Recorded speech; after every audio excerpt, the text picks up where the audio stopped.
My name is Steve Preston. I'm City Manager of the City of San Gabriel, and it's my pleasure to welcome you to this year's State of the City presentation. There are not many opportunities we get to share what we've accomplished and what we have in line for the future for you, but this is one of those opportunities. We're so glad to have so many of you here today that are giving up your precious time to be able to learn a little bit about the great things going on in San Gabriel. I can talk forever about it, but that wouldn't be very good. And we have a much better presentation planned by our mayor. So enjoy your lunch, sit back, relax, and it is my pleasure to introduce for the 2015 State of the City message, the Honorable Mayor Jason Pu.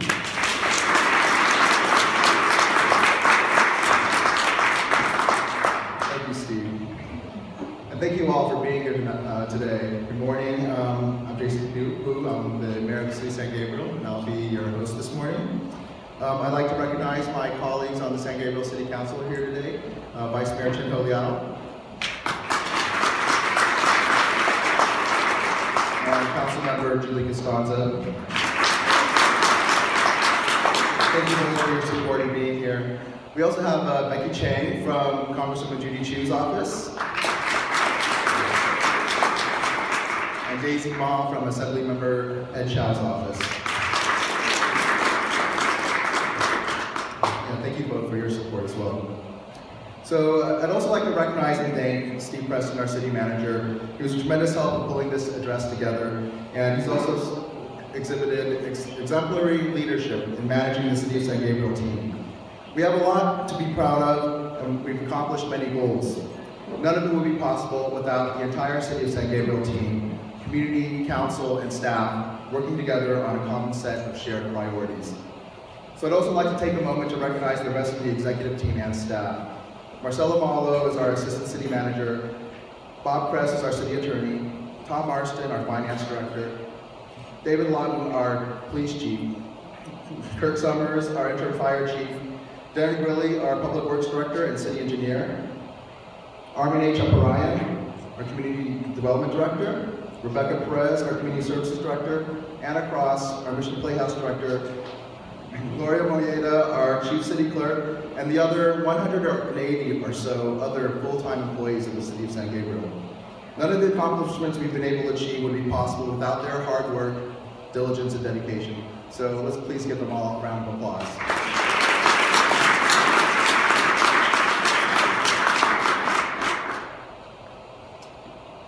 So this fiscal year marks our first full year of implementing our new strategic plan.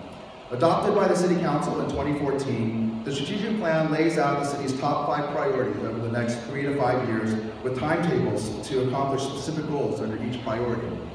The strategic plan is summarized in this handy-dandy strategic plan brochure, and it's available here on your tables. The city's top 5 priorities under the strategic plan are: number 1, public infrastructure; 2, economic development; 3, community engagement; 4, service excellence; and 5, new resource development. So this State of the City address is framed around these 5 priorities, and we'll talk about each of them in greater detail during this presentation. First, however, a brief overview of the city's budget for this year.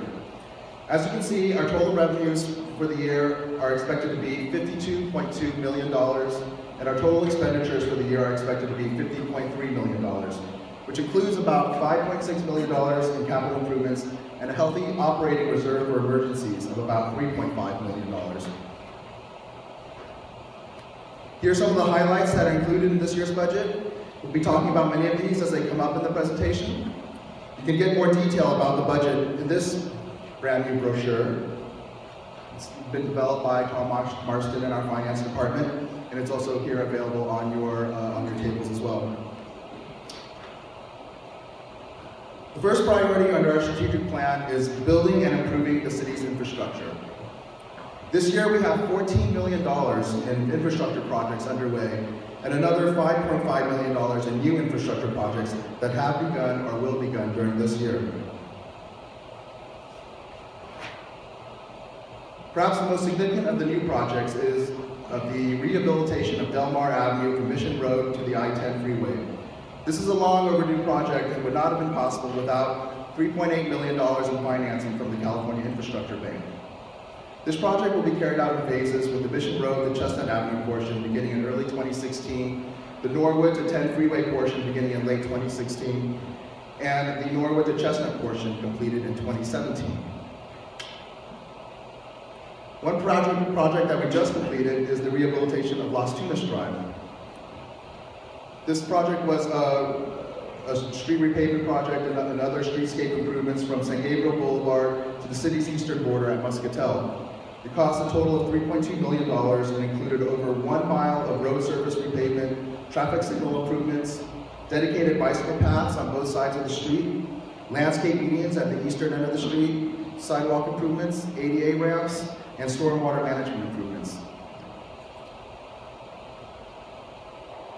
Great Streets is what we call our program for most of our residential street repairs. During the past year, we've completed repavement projects for sections of Fairview Avenue, Abbott Avenue, Chestnut Avenue, Mission Drive, and the alleyways along the north and south sides of the village. We've also used federal community development block grant money to rehabilitate streets in our CDBG areas, such as Norwood from Del Mar to New, the streets around what will become the new Marshall Community Park, and a section of North Burton Avenue.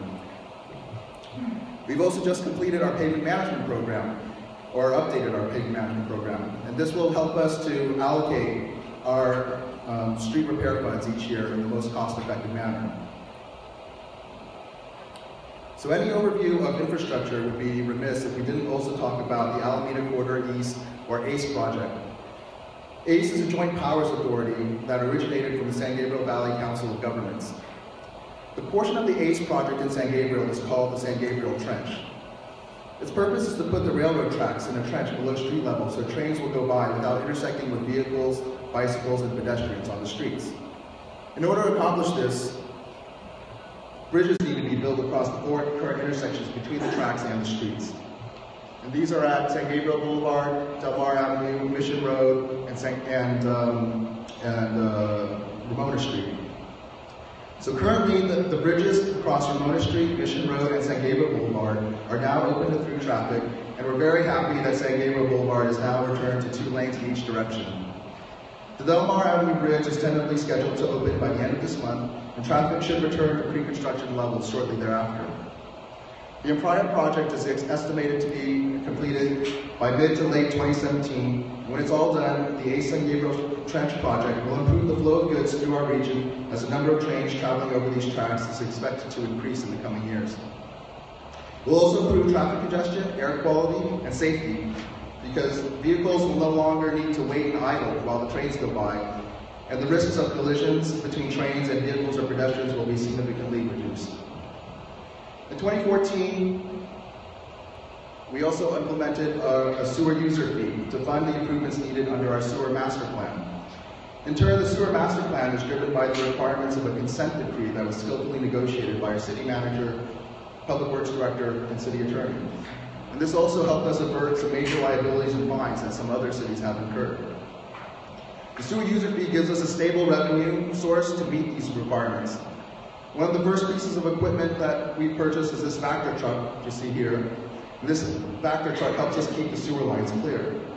Some of the first sewer repairs and upgrades will be on Del Mar Avenue and San Gabriel Boulevard, and these will be done in conjunction with some of the aforementioned street repair projects. The brand new Public Works facility on East Grand Avenue between San Gabriel Boulevard and Walnut Road has been under construction, and we're expecting it to be completed in April of 2016. Once completed, this facility will house our entire Public Works department, our Public Works vehicles and equipment, like the Vector truck you just saw, and our fleet maintenance facilities for the upkeep of our police and fire vehicles. There are many other infrastructure projects in the works, including new Marshall Community Park here, which will completely renovate the playground area at the old Marshall Elementary School site, the replacement of the Alhambra Wash Bridge across Del Mar Avenue, intersection improvements at Broadway and Walnut Grove and San Gabriel and Mission, and a safe routes to school project around Roosevelt Elementary School. Well, that's not all. We also will be discussing this year funding plans for the new police station and fire station 52 improvements, and we expect to complete the replacement of the Mission Playhouse marquee sign that you see outside here, and add picnic shelters to the recently renovated Vincent Lugo Park. So as you can see, our Public Works Department is very, very, very busy. And they're not the only ones. We've also been making significant progress on our second strategic plan initiative, which is generating economic development. Most of the work here is done by our Community Development Department with a lot of support from Public Works as well. So I'll go into more detail on some of the development projects in a few minutes, but here are some highlights of major economic development initiatives that we've accomplished. Both the Sheraton San Gabriel and the Hyatt Place project are now under construction, and there are many other developments in process as well. We've hired Armin H. Aparayan as our new Community Development Director and Angela Frausto-Lupo as our new Economic Development Manager. We've also been participating in the International Council of Shopping Centers, or ICSC, with great success. The ICSC conferences are opportunities for us to promote San Gabriel to the larger commercial real estate community and to network with specific businesses that have an interest in locating in San Gabriel. We're actively recruiting new businesses because we have over 200,000 square feet of new shopping and dining space coming online within the next 2 to 3 years, thanks to the numerous development projects that are underway. And here's a brief overview of a few of the major projects in the city that are entitled or near entitlement or are under construction. The Sheraton San Gabriel, located at 221 East Valley Boulevard, broke ground at the beginning of September. It will be a 288-room, 4-star Sheraton hotel and will include a high-quality steakhouse restaurant and full-service banquet facilities. It is expected to be completed in the summer of 2017. The Hyatt Place project, located at 101 West Valley Boulevard, broke ground earlier this month and will feature a 222-room, 4-star Hyatt Place hotel, 85 residential units, and over 55,000 square feet of commercial space. We'll also include some significant infrastructure improvements for the Valley Del Mar intersection, and it's also expected to be completed in the summer of 2017. The Las Tunas Regency at 416 East Las Tunas Drive is also under construction. It's a mixed-use project that will include 18 residential units, 15 live-work units, which are the first live-work units in the entire city, and 9,000 square feet of shopping and dining. It's expected to be completed by the end of 2016. This is called the Mission View Plaza, and it's located at 704 to 712 West Las Tunas Drive. It was entitled in November of last year. It includes 31 residential units, 4 live-work units, and 6,000 square feet of shopping and dining. So this project is entitled and is currently under plan check. The Province project at 400 to 420 West Valley Boulevard is another mixed-use project that was entitled in April. It will include 127 residential units and 55,000 square feet of shopping and dining. We're expecting them to submit their construction plans for review in December. The One is located at 101 East Valley Boulevard and is expected to include 80 residential units and 15,000 square feet of commercial space. Environmental studies for this project are currently underway. And the Rubio Village, located at 201 to 217 South San Gabriel Boulevard, is another mixed-use project that was entitled in February. It is expected to include 156 residential units and over 15,000 square feet of commercial space.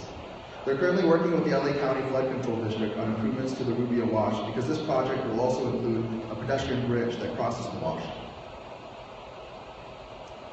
Finally, one other point worth mentioning is our economic development brochure, which is called We Thrive. Allegra Consulting designed this brochure using data from a retail matching study that we did. And now the We Thrive brochure has won the Addy Award and is the gold winner of the Marcom Awards, which is a national recognition. Our third strategic plan initiative is community engagement. We made some significant strides in this area as well, with the addition of new community events like the Lunar New Year Festival, Surf's Up, Summer Night Series, the Dumplings and Beer Festival, and the Fall Fun Festival.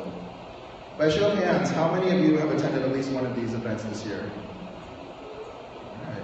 How many have attended 2? 3? See a lot of folks who help organize that, but I think this is a relatively well-engaged crowd, so we thank you for your participation. These events are produced primarily through our Community Services Department, the Mission Playhouse, and the Community Development Department, but every department chips in and contributes to these events to help make them a success.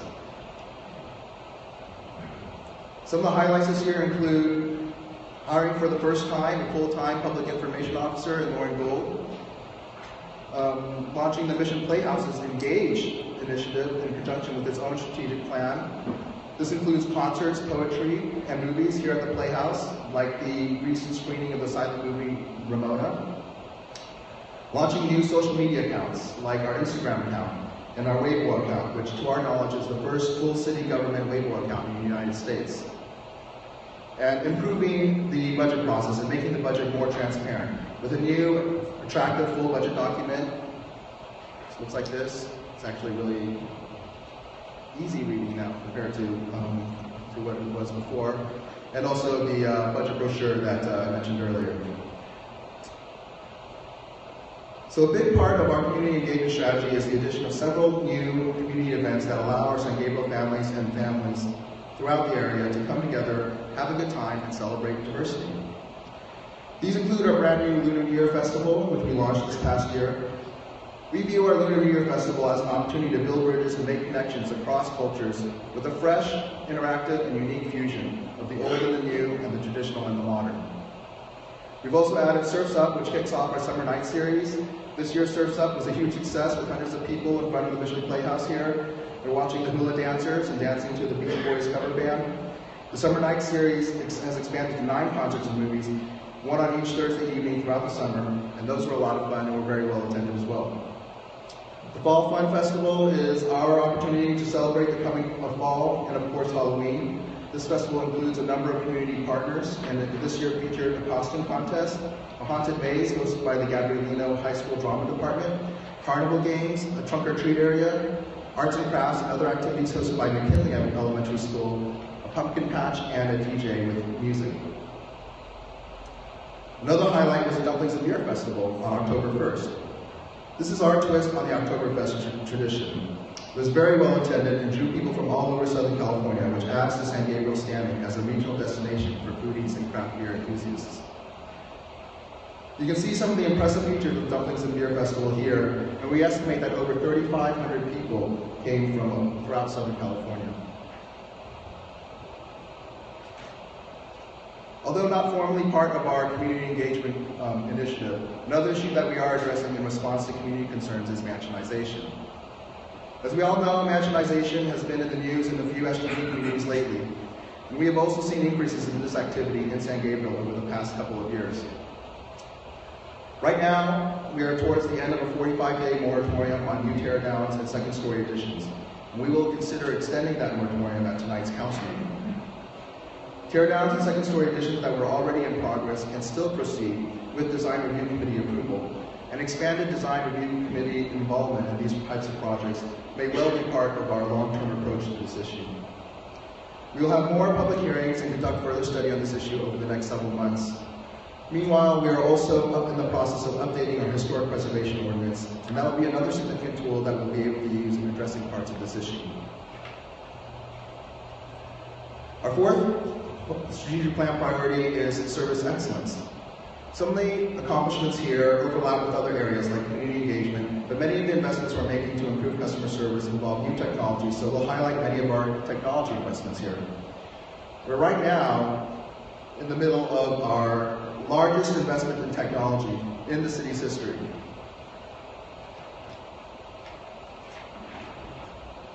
Having said that, one of the things that we've done that doesn't involve technology is increasing bilingual Chinese-speaking capacity, most notably in our city clerk's office, which also serves as a reception desk in our city hall. This has helped to facilitate communication with our Chinese-speaking community, which forms a significant portion of our population. Under the technology umbrella, we're currently pursuing a comprehensive land management system. And this system will allow us to digitize and centralize information about each parcel of land in the city, from planning, building and safety, neighborhood improvement services, public works, and even police and fire. Significantly, the land management system will also help us to streamline and automate the permitting process for businesses and real estate projects. As mentioned, we've launched our Weibo account, the first that we know of for citywide government in the US, and it has immediately generated over 2,000 followers. With the help of our new Chief City Clerk, we're also developing online access to more city documents and making the online database of council and commission agendas, minutes, and other documents easier to search. We've launched SG Alert, which is an emergency notification system, or reverse 911 system. The system allows community members to get real-time alerts and updates in the event of an emergency. You can choose to receive these alerts via text, phone, email, or all three. We have info cards that walk you through the process of signing up here on the tables, and there are members here of our fire department who can help you sign up right now if you would like. The Mission Playhouse now also has the technology to operate a full-time full-service box office, so it can process all of its own ticketing and does not have to go through and pay an outside service like Ticketmaster. Playhouse also has established a concession service to generate additional revenue and allow patrons to enjoy food and drinks before shows and during presentation or during intermissions. As we mentioned, the current round of investments represents the largest technology investment in the city's history, and this includes new ways to communicate. We've installed SG Connect, which provides free Wi-Fi service in all of our city buildings and parks, including City Hall here in the Mission Playhouse and our other facilities here in the Mission District. About a year and a half ago, we also launched a dedicated City of San Diego mobile app, which is free to download for your Apple and Android devices. And the City of San Gabriel app allows community members to report issues, receive information and alerts, access city documents, check the Mission Playhouse calendar, check the city's calendar, and much, much more. And as previously mentioned, we've also launched SG Alert. And if you're interested in signing up, downloading the app, or connecting to SG Connect, there are staff members here who can assist you, especially our men of the fire department here. And there are also the resource cards available on the tables here. So last but not least, the fifth initiative of our Playhouse, new programming initiatives, and a master plan for the Playhouse's own repair and maintenance needs. The Community Service Department has also developed its own strategic plan, which has resulted in all of the community events we talked about earlier, and includes master planning and funding for open space, recreational programs, and other initiatives. And then a couple of other noteworthy steps in this area include key performance indicators, or KPI, which are now included in each year's budget document and are used to measure our success in executing our strategic planning initiatives. We've also been able to receive some funding that make a lot of these advances possible, like the financing from the California Infrastructure Bank for the rehabilitation of Del Mar Avenue, money from the Safe Routes to School program for sidewalk and other improvements around Roosevelt Elementary School, and a grant from Supervisor Antonovich's office for new public picnic shelters at Vincent Lugo Park. So as you can see, we have a lot to celebrate. We made a lot of progress in a relatively short period of time. However, we do face some ongoing challenges, and we'll spend a few minutes talking about some of those. First, both the state and federal governments have struggled to establish long-term stable funding for infrastructure. The most recent legislative session in Sacramento saw the defeat of a measure brought by the Fix Our Roads Coalition, which could have meant an additional $2 million per year for road repairs in San Gabriel. The federal government is also struggling to implement long-term solutions for transportation and infrastructure needs, and to find a way to fund the gap between the annual costs for these needs and the annual revenues received to meet those needs. This means that we must continue working to establish our own long-term funding solution for our infrastructure, and I would like to see us dedicate a portion of the new revenues from our economic development efforts and other funds to sustainably and reliably fund street repairs and other infrastructure on an ongoing basis to bring them to first-class standards. Our insurance and liability costs also continue to be high, even though our risk management and human resources efforts have done an excellent job in bringing these costs down some of the past year. This is something we must continue to monitor and improve upon, and I believe some of the risk management steps we're taking will help us to do that. Brain drain. Some of our senior staff members will be retiring in the near future, and this will represent a huge loss in terms of institutional knowledge, know-how, and history. These staff members will not be easily replaced, and will be sorely missed, of course. However, we will have the opportunity to recruit and retain new talent to serve on the team and to help us continue to move forward into the future. Pension and healthcare costs are also expected to rise. The City of San Gabriel is in a relatively good position because we have a special assessment that goes to fund almost all of our pension obligations. However, as these costs rise, we will need to continue to meet these obligations, and that may affect other areas. These are issues that impact every city, and even more dramatically, our state. We are in a relatively good position right now, but we must continue to be fiscally cautious to stay that way. Relatedly, maintaining morale and effective labor relations is an ongoing priority, and we're taking steps to let our employees know they are appreciated. Certainly, all the recent accomplishments we've been able to achieve gives us all some things to be extremely proud of. And of course, we're extremely busy, but I hope you'll take the chance when you see staff members to thank them for all their hard work and dedication as well. So, in closing, I want to thank all of you for coming and sticking with me to the end of this fairly lengthy presentation. I believe the future for the city of San Gabriel is very bright. We're making historic progress on infrastructure and economic development efforts, and tremendous strides in community engagement, service excellence, and resource development initiatives. The City of San Gabriel is extremely fortunate to have tremendous history with the San Gabriel Mission and Mission District, some of the best restaurants in all of LA County, and proximity to downtown LA and numerous Southern California attractions. And of course, we have beautiful weather. So we've become known as a foodie mecca and a regional and international destination. I believe we can celebrate our past and move into our future as we continue our mission to make San Gabriel one of the most vibrant, diverse, and inclusive places to live, work, and play. So I thank you again, and I'll be happy to take any questions you may have. Thank you.